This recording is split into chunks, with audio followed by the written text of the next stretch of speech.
ஒரு மாநிலத்தில் ஒரு கூட்டணிக்கு யார் தலைமை வகிக்கிறாங்களோ அவங்க தானே கூட்டணி அறிவிப்பாங்க. ஆனால் அங்கே அமித்ஷா அறிவிக்கிறார்.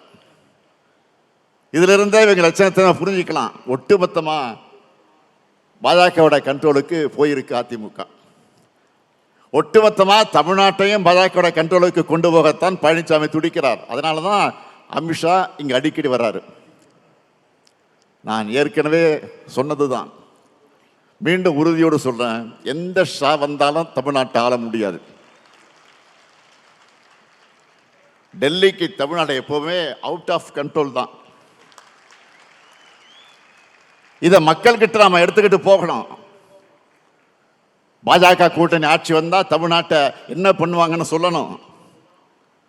மத கலவரங்களை உண்டு பண்ணுவாங்க, சாதி கலவரங்களை தூண்டுவாங்க, மக்களை எல்லா வகையிலும் பிளவுபடுத்துவாங்க.